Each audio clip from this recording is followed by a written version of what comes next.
I'm going to show you how to get a refund on PayPal. So first you want to go to paypal.com and sign into your account on a browser.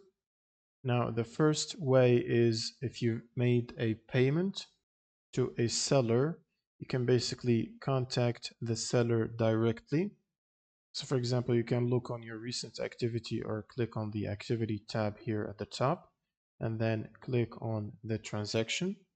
And in the transaction tab, you should find the option to contact the seller. Under the contact info, you can click on message or you can send them an email.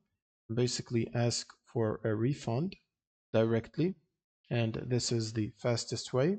And if the seller refuses to basically give you a refund, the second option is to open a dispute.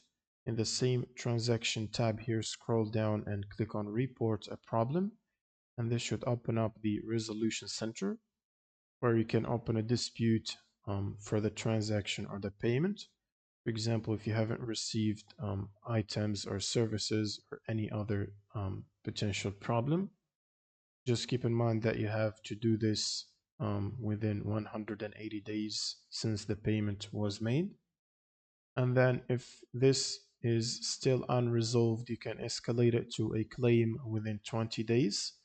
And PayPal will directly review this issue and basically decide on whether to give a refund or not.